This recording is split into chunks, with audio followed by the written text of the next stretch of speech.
Hi everyone, सरल academy में आपका स्वागत है। मैं उम्मीद करता हूं आप मैडम का फिजिक्स का वीडियो देख के आए होंगे, और नहीं देखा है तो कोई बात नहीं, डायरेक्ट आप हमारा केमिस्ट्री के वीडियो का भी लुत्फ उठा सकते हैं, चीजें समझ सकते हैं। ठीक है। आज जो हमारा टॉपिक है वो है पराशरण दाब। ठीक है। पराशरण दाब वाली घटनाएं आपने आपके सामने होते हुए देखी होगी। बहुत सारी जगह पर ये परिघटनाएं होते रहती। ठीक है।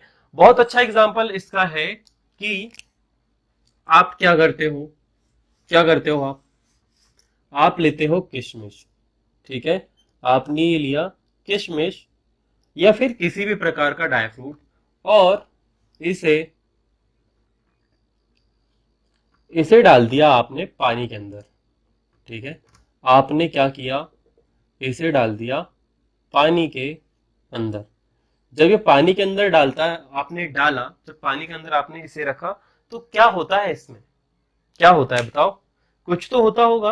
तो इसमें जो होता है यह है, किशमिश पानी के अणुओं को अपनी अंदर चले जाने देते हैं। ठीक है। किसको जाने देते हैं?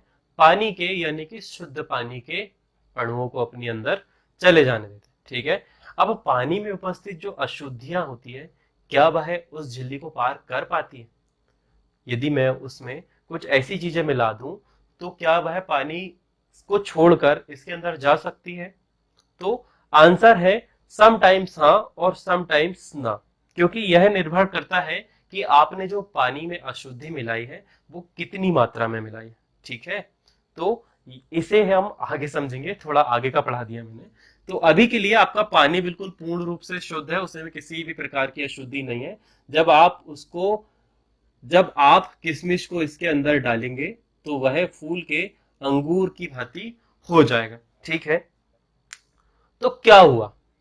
एक बाहरी तरह का आवरण रहा होगा, उस आवरण को पार करके पानी के अणु उसके अंदर चले गए और अपने आप को सुरक्षित कर लिया। ठीक है। वहीं दूसरा केस हम लेते हैं नमक का पानी। क्या लेते हैं हम? नमक का पानी, मतलब एक पानी ऐसा है जिसमें हमने नमक घोल के रख दिया है। क्या किया है? नमक वाला पानी घोल के रख दिया है। और इसमें इसमें अच्छा, ये लोग जो गांव से होंगे ना, जिनके घरों में अचार डलता है, वो लोगों को बहुत ज्यादा अच्छे से रिलेट कर पाएंगे। तो जब आम की कैरी को इसके अंदर डाला जाता है, आप देखो यार, आम की कैरी ना कुछ इस प्रकार की होती है। जो कटिंग हमारे यहाँ चलती है वो इस प्रकार की चलती है, गोल गोल। किसी के यहाँ ऐसे गोल वाली चलती होगी, है ना? तो देख लो आपके यहाँ कैसी वाली चलती है।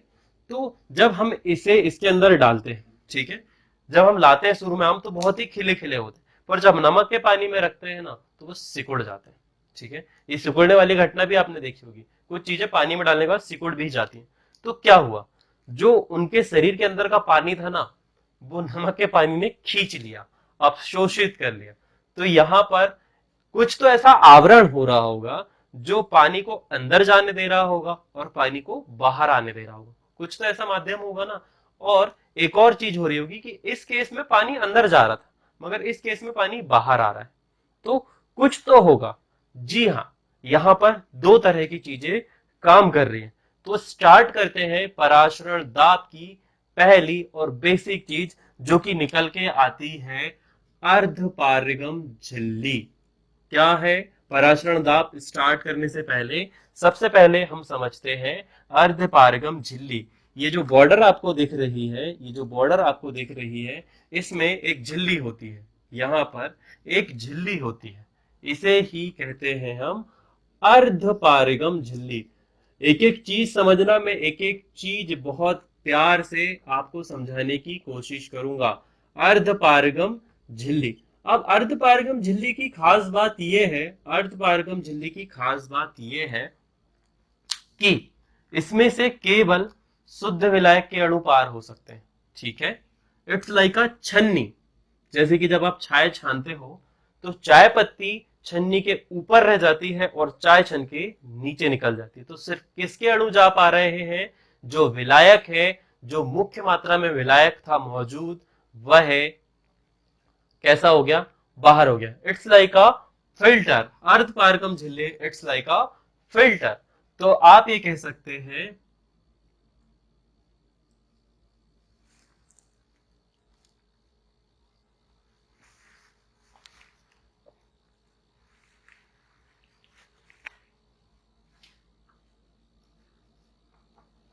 ऐसी युक्ति जिसमें केवल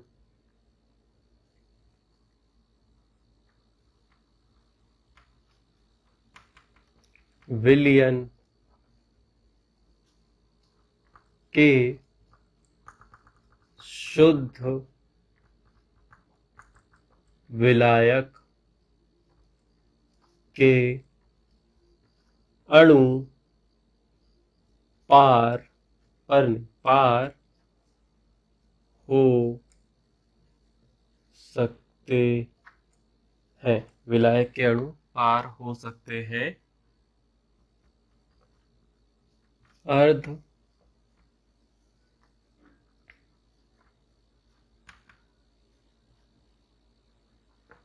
पारगम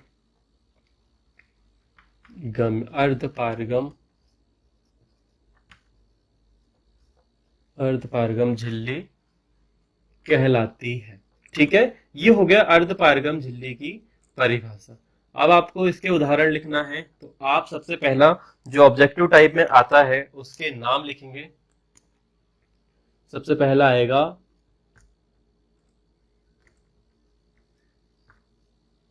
कॉपर फेरो साइनाइड। ठीक है, कॉपर फेरो साइनाइड।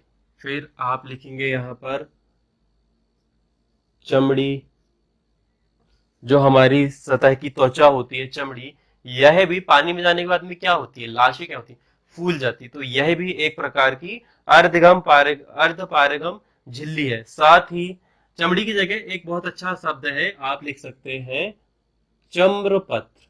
ठीक है, चम्रपत्र। और फिर अंडे की झिल्ली। तो ये कुछ उदाहरण है अर्धपारगम झिल्ली के, जो कि आपको नोट करते हैं। अब पराशरण का मतलब समझते हैं। अब हम समझते हैं पराशरण का मतलब। अब हम समझते हैं पराशरण का मतलब। अब जो आपने काजू और आम ये सब सोचा था, अब इसकी जगह पर आप सोचिए दो विलियन है। ऑब्वियस सी बात है, जो हमारा आम था उसके अंदर कुछ मात्रा में पानी था, और वह पानी कुछ अणुओं के साथ में मिक्स था। और दूसरे तरफ हमने एक और विलियन बनाया था, उसमें भी पानी किसके साथ मिक्स था, नमक के साथ में। तो इधर वाले का घनत्व ज्यादा था, इधर वाले का कम था, इसलिए इसके अणु इधर की ओर आए। और पहले वाले केस में यह था कि पानी शुद्ध विलायक, पानी बिल्कुल शुद्ध था, और जो हमारा किशमिश था उसमें अशुद्धियां थी। तो पानी बिल्कुल तरल था, पतला था, वो आसानी से अर्ध पारगम झिल्ली को पार करके चला गया। क्योंकि अर्ध पारगम झिल्ली को सिर्फ कौन पार कर सकते हैं, शुद्ध विलायक के अणु। विलय के अणु बाहर ही रह जाते हैं। तो पानी वाले केस में कोई विलय था कि आपके पास में नहीं था, कुछ भी कण नहीं थे। तो पानी सीधे एक तनु विलयन से सांद्र विलयन की ओर चला गया। और पहले वाले दूसरे वाले केस में जो हमारा आम था उसमें तनु विलयन था, और जबकि नमक हमने बहुत अधिक मात्रा में डाल दिया था, तो इधर तनु विलयन से सांद्र विलयन की ओर कौन प्रभावित हो गया, जल के अणु। इसे एक उदाहरण से समझते हैं। ठीक है, ये हमने एक बीकर लिया, एक बीकर लिया। ध्यान से समझना, हम परिभाषा भी लिखवाएंगे इसकी। एक ये बीकर लिया और इस बीकर को जोड़ दिया दूसरे पात्र से। एक सा बन जाना प्रभु। ठीक है, अब क्या हुआ, अब क्या हुआ, ध्यान से सुनना। यहां पर इस वाले केस में, इस वाले केस में पूर्ण रूप से आपका पानी है, शुद्ध पानी है, किसी भी प्रकार का कुछ भी नहीं मिला हुआ। क्या है, शुद्ध पानी। ओके। और इस वाले केस में, इस वाले केस में आपने मिलाया हुआ है शक्कर की चाशनी, एकदम गाढ़ी चाशनी, एकदम गाढ़ी चाशनी आपने मिला दी है। ये आपकी है अर्ध पारगम्य झिल्ली। अर्धपारगम झिल्ली, ये आपका पानी है और आपने इसमें क्या मिला दिया हुआ है, शक्कर मिला दिया। नहीं यार, हम ये कलर नहीं करते हैं अभी, ये वाला यहां तक रहेगा, ठीक है, ये यहां तक रहेगा। और जब आपने पानी में शक्कर मिला दिया, ब्लैक वाला आपका पानी है और आपने इसमें क्या मिला दिया है, शक्कर मिला दी खूब सारी। अब जरा 2 मिनट के लिए सोचो, अब मुझे 2 मिनट के लिए सोच के बताओ, इधर तरफ शक्कर का पानी है, इधर तरफ सामान्य पानी है, ठीक है, तो ये शक्कर के अणु झिल्ली को पार करके पानी में मिलेंगे, या फिर पानी के अणु अर्धपारगम झिल्ली को पार करके शक्कर की ओर जाएंगे। बताओ क्या होगा इन संरचनाओं में, क्या होगा। यहां पर ये समझ लो कि ये कम सांद्र है या फिर इसमें कुछ भी नहीं मिला हुआ है, ठीक है, कम सांद्र है। और ये कैसा है, बिल्कुल अधिक सांद्र है। कम सांद्र से हम बोल सकते हैं यह कैसा है, बिल्कुल तनु है, पतला रखा है, बिल्कुल कुछ है ही नहीं, शुद्ध है, तनु भी नहीं है, बिल्कुल शुद्ध है, प्योर पानी है, हम दूसरी अवस्था में समझेंगे। और यहाँ पर बिल्कुल सांद्र शक्कर की बिल्कुल चाशनी रखी है। तो मुझे बताओ, क्या किटकट की आवाज आई होगी माइक में, तो क्या शक्कर का पानी इधर और मिलेगा या फिर इधर और आएगा, सोचो।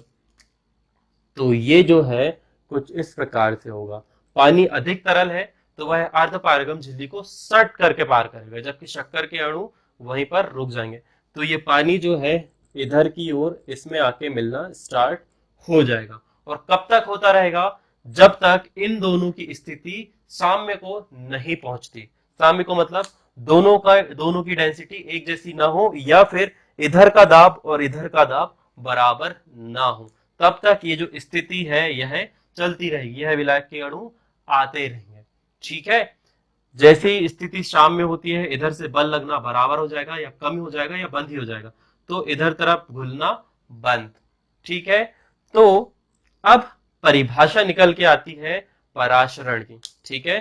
तो शुद्ध विलायक के अणुओं का या फिर कम सांद्रण वाले विलयन में से विलायक विलायक के अणुओं का अधिक सांद्रण वाले विलयन की ओर जाना ही पराशरण कहलाता है। बोलो समझ आया। चलो परिभाषा लिखते हैं। क्या है परिभाषा, इसकी परिभाषा है, यहां से लिखते हैं, यहां से लिखते हैं,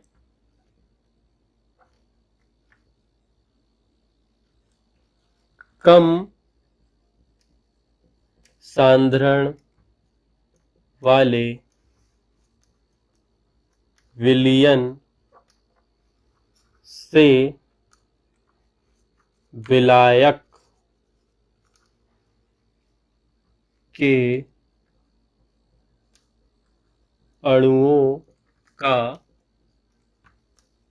अधिक, ठीक है। ये आपका कम सांद्रण है, मैं ये भी बोल सकता था कि इसमें कम शक्कर है तो हम इसे कम सांद्र मान लेते, मगर आप जो परिभाषा जब भी आप लिखोगे तो कम सांद्रण वाले विलयन में, कम सांद्रण वाले विलयन से विलायक के अणुओं का अधिक सांद्रण वाले विलयन की ओर जाना ही क्या कहलाता है, पराशरण। क्या कहलाता है बेटा, पराशरण कहलाता है। अभी हम पराशरण पढ़ रहे हैं, अभी तो हमने दाब पढ़ा ही नहीं। पराशरण दाब, सॉरी, पराशरण कहलाता है। फटाफट से इतना नोट करिए आप, फिर हम आते हैं पराशरण दाब और इसके गणितीय व्यंजक की गणना के लिए, ठीक है। आपको सबसे पहले इतनी चीजें नोट करनी है। यह आप इस पे लिखेंगे कि यह शुद्ध है, 100% शुद्ध है, इसमें किसी प्रकार की अशुद्धि नहीं है। इसमें आप बोल सकते हैं कि 60% जल है और 40% आपने क्या मिला दिया है, विलय। जो भी आपको मिलाना है, शक्कर मिलाना है शक्कर मिला दो, पानी मिला, नमक मिलाना है नमक मिला दो। तो ऐसे करके आपने मिला दिया। और अब आप ये बोल रहे हैं ये जो प्रवाह की दिशा आपने दिखाई है, यही इसका इधर की ओर आना, इधर की ओर आना ही क्या कहलाता है, ये जो डंडी आपने दिखाई है यही कहलाती है पराशरण, ठीक है। डन है, समझ आया, नोट कर लो फटाफट से। बुक में लिखा है विलायक के प्रवाह का यह गुण यहाँ लिखा है विलायक के अणुओं का इस झिल्ली में से निकलकर विलयन की ओर प्रवाहित होना विलायक के प्रवाह का पराशरण कहलाता है। ठीक है, उससे अच्छी परिभाषा ये वाली है, आप ये वाली नोट करो। ठीक है, ये आपका विलयन था। अब हमारी हेडिंग रहेगी क्या? अब हमारी हेडिंग रहेगी क्या? पराशरण दाब। पराशरण दाब। ठीक है, तो सीधे सीधे आप लिख सकते हो कि पराशरण को रोकने के लिए लगाया गया दाब पराशरण दाब कहलाता है। बहुत सी बेसिक से परिभाषा है, पर हम बेसिक परिभाषा नहीं लिखेंगे।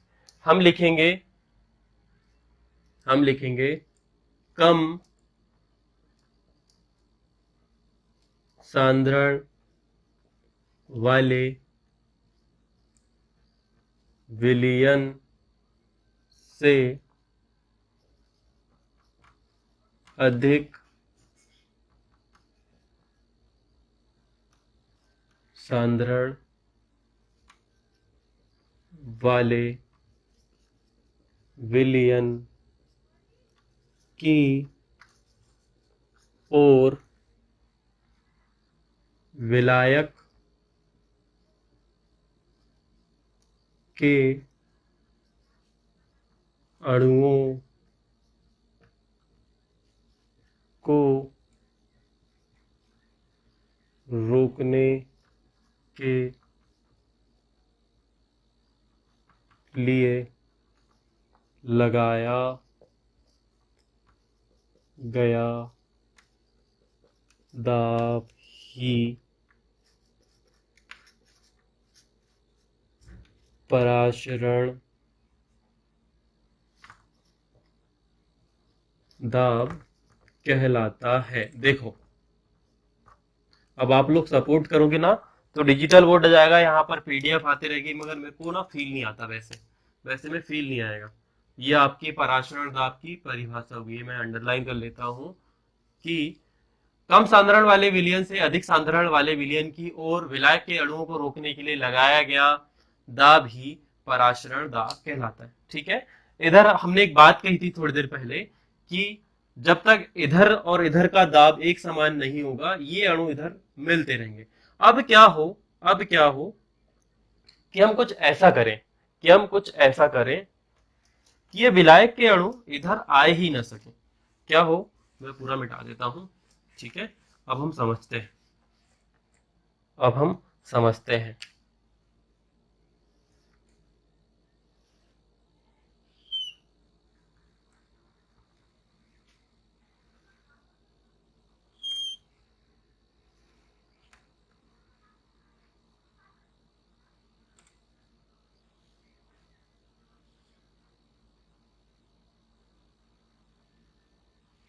ये आपने इधर पे इधर पे एक विलयन रखा है जो कि कैसा है, बिल्कुल ही कम सांद्र है। ठीक है, छोटे छोटे हम डॉट बना रहे हैं ग्रीन पेन से और बहुत कम लगा रहे हैं, इस पे लिख रहे हैं हम कम सांद्र। ठीक है, तनु विलयन। और इधर पे हम बना रहे हैं बहुत ही ज्यादा गाढ़ा विलयन, बिल्कुल एकदम, जिसमें हरा कलर आपको ज्यादा दिखेगा और ब्लू कलर बिल्कुल ही कम दिखेगा। मतलब कि ये कैसा है, बिल्कुल गाढ़ा विलयन है। ठीक है, ये आपका बिल्कुल गाढ़ा विलयन हो गया। तो हमें बोल रहे हैं कि प्रवाह इधर की ओर है, ये जो अणु है ये इधर की ओर आना प्रारंभ होंगे, और किसके होंगे? सिर्फ विलायक के होंगे, और वो पार करके इधर की ओर आ रहे होंगे, है ना, इधर की ओर आ रहे होंगे। तो हमें क्या करना है, हमें इसे रोकना है, हमें इसे रोकना है। तो हम क्या करेंगे, इस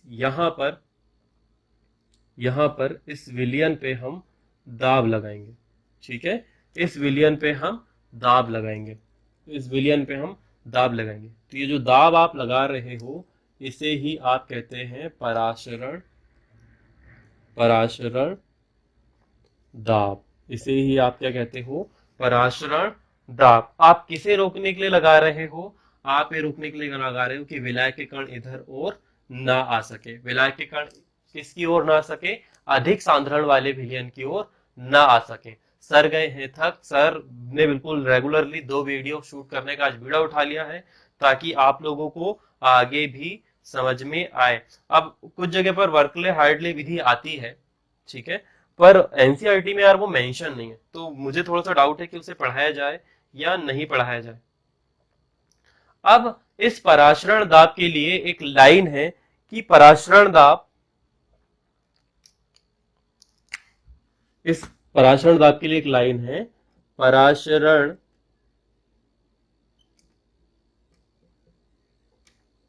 पराशरण दाब दिए गए ताप पर, ठीक है, ताप काय से दर्शाते हैं हम, टी से, ताप पर मोलर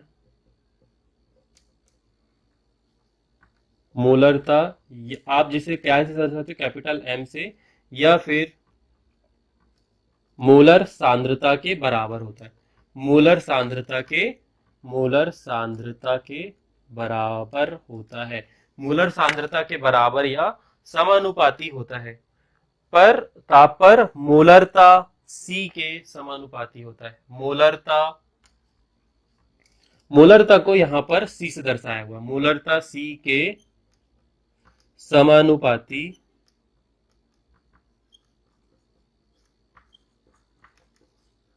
समानुपाती होता है, ठीक है। मोलरता सी के समानुपाती होता है। ये जो पराशरण दाब है इसे दर्शाया जाता है काय से, पाई से। काय से दर्शाते हैं इसे, पाई से इसे दर्शाया जाता है, पाई से इसे दर्शाया जाता है। तो पाई समानुपाती होता है आर, सॉरी, सी और टी के। सी यहां सांद्रता है और टी यहां पर क्या है, ताप।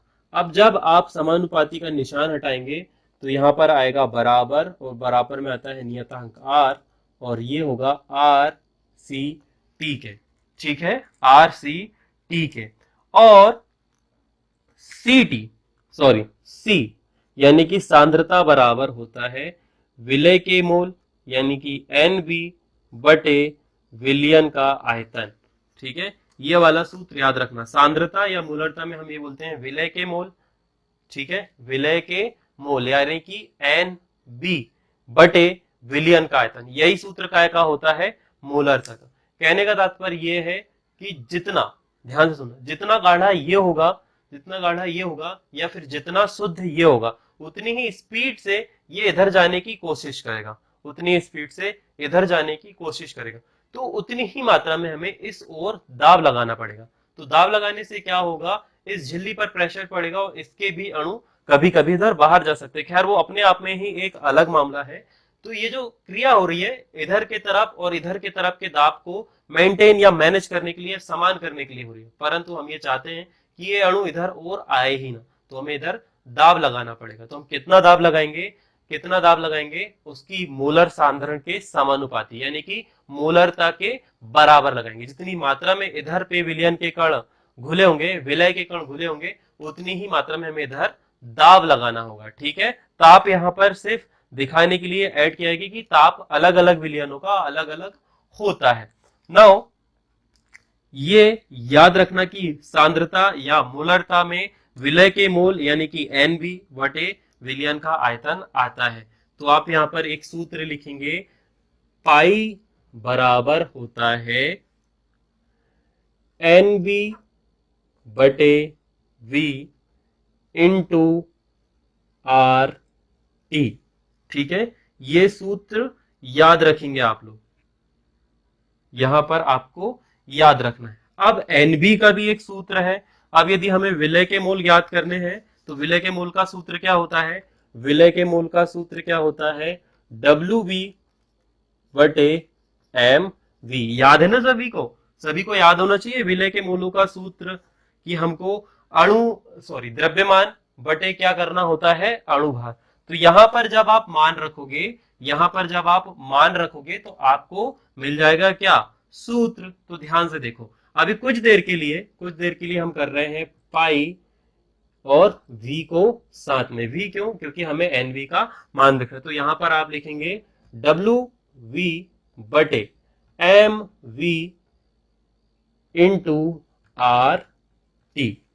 ठीक है, अब यहां पर इनका क्या है, गुणा है, यहां पर इनका गुणा है। तो आगे जब आप जाएंगे तो पाई बराबर होता है डब्ल्यू वी बटे M V into R T बटे वी। ये हो गया आपका पराशरण दाब का सूत्र। तो कभी कभी आपको पराशरण दाब निकालने के लिए बोलेगा और कभी कभी आपको बोलेगा कि विलय के आणविक द्रव्यमान यानी कि एम बी की गणना कीजिए। तो एम बी के लिए आपको फिर से इधर जाना होगा, इसके साथ गुणा करना होगा और फिर गुणा करने के बाद में आप क्या करेंगे, ये पाई को नीचे ला देंगे। ध्यान रहे आपको इन सभी चीजों के मान दिए होंगे। ठीक है, आर क्या है, आर गैस स्थिरांक है जो कि आपको दिया होगा, सभी का अलग अलग होता है। यहाँ पर पाई पराशरण दाब है, एन जो है विलय के मोल है, विलय के मोल ज्ञात करने का सूत्र होता है विलय का अणुभार बटे सॉरी विलय का द्रव्यमान बटे विलय का अणुभार। आर क्या है, आर गैस स्थिरांक है, नोट कर लेना। टी क्या है, ताप है। सी क्या है, सांद्रता है, टी ताप है। और पाई क्या है आपका पराशरण दाब। मैंने बहुत जल्दी जल्दी बोला है, आपको वीडियो रोक रोक के देखना है। तो ये है पराशरण दाब ज्ञात करने का गणितीय सूत्र। आई होप मैंने आपको अच्छे से समझाने की कोशिश करी होगी। अब कुछ चीजें जो रह गई हैं वो कवर होंगी अगले वीडियो में। अगले वीडियो के लिए आपको सब्सक्राइब करना होगा सरल एकेडमी। अब अगले वीडियो का टॉपिक जो होगा वो होगा समपरासारी विलयन, प्रतिलोम पराशरण दाब और अति पराशारी विलयन और अल्प पराशारी विलयन। ये बहुत ज्यादा कंफ्यूजिंग है, अंतर आपसे आ सकते हैं, इसीलिए मैं ये चाहता हूं कि आपको पता होने चाहिए। ठीक है, नेक्स्ट वीडियो में ये चारों टॉपिक को हम डिटेल में कवर करेंगे, एग्जांपल से समझने की कोशिश करेंगे क्योंकि ये भी इंपॉर्टेंट है। ठीक है, मैं मानता हूं एनसीईआरटी में है तो परीक्षा में आ सकता है एमपी बोर्ड के लिए। मैं बेसिकली हमारा फोकस एमपी बोर्ड पर ज्यादा है और यही से क्वेश्चन ज्यादा बनते हैं। ठीक है, नीट वगैरह के लिए तो वैसे क्वेश्चन तो सही से ज्यादा ही बनते हैं, मगर एनसीईआरटी फॉलो करी जाती है हर एक जगह, तो हम इसी को ही पढ़ाएंगे। तो सब्सक्राइब कर लो सरल एकेडमी, फाइनेंशियली सपोर्ट कर सकते हो तो करो। जल्दी मिलेंगे नेक्स्ट वीडियो में, तब तक अपना ध्यान रखो। राधे राधे।